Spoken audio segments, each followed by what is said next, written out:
Today I would like to talk about bi and multilingualism because more than 2/3 of the world's population is multilingual, and that's a fact. It can be weird or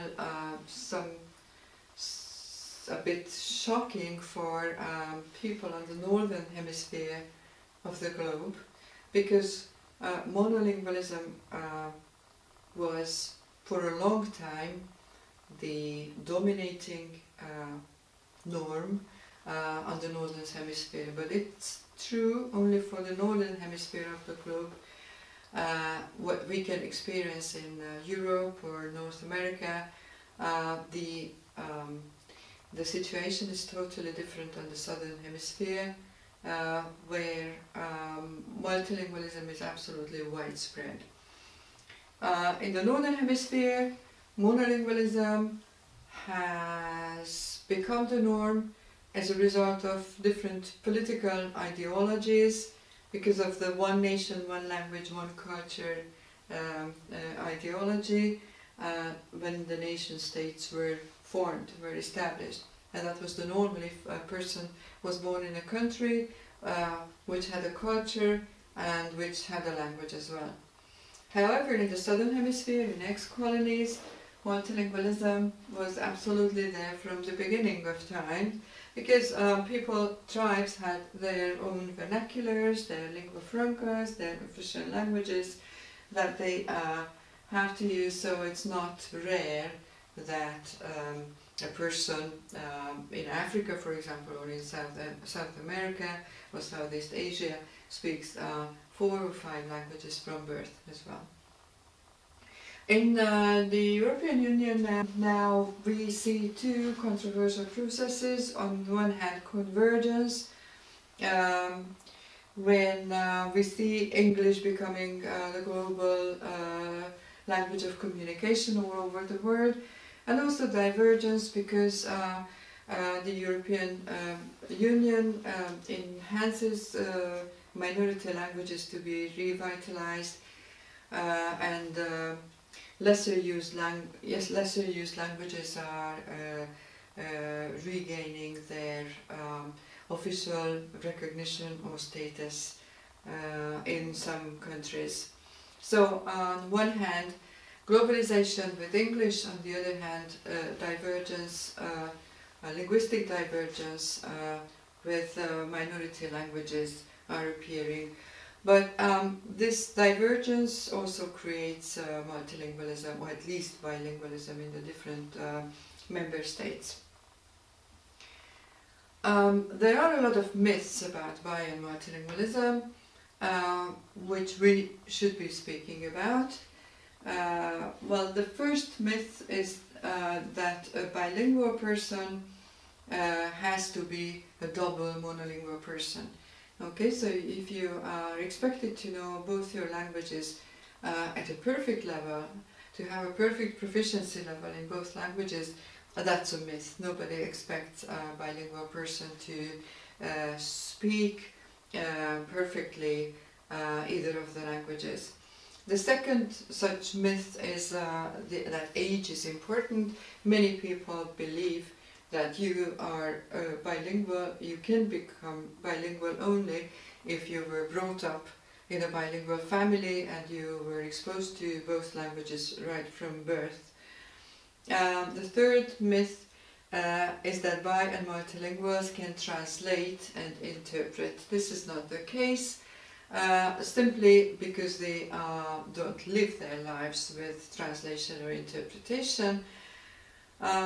And also another absolutely negative myth, according to which infant multilingualism confuses the child and causes delayed language development, and this is why children become late talkers. This is not true. Speech pathologists also have recognized already that late talkers can be among monolingual children as well as in multilingual or bilingual children, and the bilinguality or the multilinguality on its own cannot be the cause of late talking. And what at the society level is very, very devastating, that bilingual people are considered to have split personalities by monolingual people, because from a monolingual perspective, it really is a puzzle. They don't understand how can a person live with several languages, with several cultures, with several identities, if they have it. So these were the myths, but let's see what is in fact. In fact, we have to view bilingual people or multilingual people from the functional view, which means that the languages serve the people for different people and different purposes and different domains and different topics. Okay, we use the languages according to their functions. In one situation we use one language, in the other situation we use the other language. And with one person we use one language, with the other person we use the other language. And as a result, there is no balanced bi or multilingual person. There's always one of the languages which is dominant, and it always depends on which circumstances you are in, what language environment you operate in. And in addition, multilingualism is not a stable state. Okay, so if you were born into a certain kind of bilingualism or multilingualism, your language constellation and configuration can change over time, again depending on the situation you get in and a number of other factors. Becoming bi or multilingual is possible at any age. In fact, research has shown that even if you start learning a new language at an elderly age, that will have a beneficial impact on your brain and your cognition as well. Well, actually the behavior of people may change according to languages, but the personality features remain. So when we are worried about bi or multilingual people having split personalities or something like this, we should think about how we react in monolingual situations as well, together with other people. I mean, you can change your behavior in different situations the same way you change your behavior in multilingual settings as well when you speak to different other people. But it doesn't mean that your identity is changed. Sometimes identity can also start changing, but it's not a problem again. Right, I have already mentioned that there are cognitive advantages of being multilingual, and it has been shown in multilingual infants research as well, because infants who were born in multilingual settings, even at the pre-verbal period, show the complexity of multilingual development, and they demonstrate that their perception and processing patterns are absolutely distinct from those of monolinguals. Okay, here are some examples that sucking. Well, how can you investigate infants, how they react in multilingual settings? With the intensity of sucking the pacifier. Okay, if they hear familiar words, after a while they are getting bored and the brain activity is not very strong. But if there is something new, then the brain activity will strengthen again. And this is what neurolinguistic data show, that infants just a couple of months old infants can prove or can show that they can discriminate between the languages, especially those who were exposed to 2 or more languages in utero before birth. So the perception process starts to develop with the 2 or more languages that the infant is exposed to. Of course, early life experiences affect cognitive and brain development, and infant multilingualism yields significant changes to the functional organization of the children's prefrontal cortex for attentional control, and as a result there are a lot of cognitive benefits for children. Besides, multilingual environments provide for the children a wide range of communication problems or riddles or puzzles to figure out.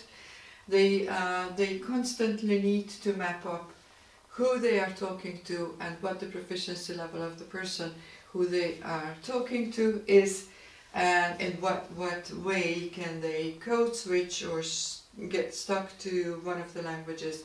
So it's a real puzzle for the multilingual kid to map up the communication situation. Also, the social benefits of multilingual exposure emerge in infancy. If you are brought up by multilingual in a multilingual environment, your attitude towards the others, your communication patterns, your behavior will be much more open, flexible, kinder, nicer, easygoer, etc. However, the success of becoming multilingual in early childhood depends on a wide range of factors. For example, the socioeconomic status of the family, quality and quantity of input, which is absolutely important, the linguistic typology, and also socio-cognitive skills. While the success of becoming multilingual at a later age depends on the caretakers, teachers, settings, tolerance. So we should emphasize that everybody is responsible for the others becoming multilingual. Okay, if you are born into a multilingual family, it's your parents. If you become multilingual later in the society, not as a simultaneous multilingual person, but as a consecutive, you were born monolingual and then you add 2 other languages, or you were born bilingual and you add an additional 3rd language, or you consecutively were born first monolingual and then you start acquiring a 2nd language, and later on you start acquiring a 3rd language. So no matter in what ways you become multilingual, the people who are around you are responsible for your development, for your multilingual development. Also, there's a difference between natural acquisition and school instruction. So if you're naturally acquiring multiple languages, then it's the settings, it's the natural settings that is responsible. Where if you learn several languages in school, then it's the language teachers. Okay, what are the benefits of multilingualism? As I already started to speak about it, simultaneous bilingual acquisition results in cerebral organization different from monolingual brain organization, and the blood and oxygen supply of the brain is greater, then the neural connections are more intense, and due to this, a decrease in occurrence of dementia, and in Alzheimer's disease, better concentration, better results and achievement in school, because the grey matter density will be greater of bilingual children. It has been demonstrated that there's a positive correlation between the grey matter density and language proficiency level. The higher your language proficiency level, the more dense your grey matter is, which is responsible for information processing and learning, you know. And there's a negative correlation between grey matter density and age of language acquisition. Okay, so the earlier you start, preferably before the age of 5, you start learning a 2nd language, you will gain the most or the greatest density of grey matter. That's the recent neurolinguistic findings about the benefits of bi and multilingualism. And as we can see, it's not just in early childhood that you can experience the benefits of bi- and multilingualism, but also at an elderly age. There's a smaller proportion of Alzheimer's disease appearing in bilingual population, and also dementia is put off for 5 years in the elderly population if you are bilingual. But at the same time, I would like to emphasize the advantages of a multilingual child once the child is brought up under ideal circumstances in natural ways, and the child is not forced, is not made to do something, but everything goes smoothly and naturally. Then we can be very happy with eventually with the multilingual child, because it will have the child will have advantages in accent, for example. You know, the earlier you start, your articulatory basis will get adjusted to the new sound system. The child, because of being made to figure out all the different learning strategies in new languages, they will be absolutely experienced, so later on when they start learning a new language, an additional language, they will not be in trouble. They perform better in intelligence tests, both in verbal and non-verbal tests. They have better conceptualization, they are cognitively more flexible, and their metalinguistic development is developing much faster than monolingual children's metalinguistic awareness. And multilingual awareness is also there from very early on, which means they can use their languages appropriately based on what situation they are, what people they communicate with, and what language they use. Thank you for your attention.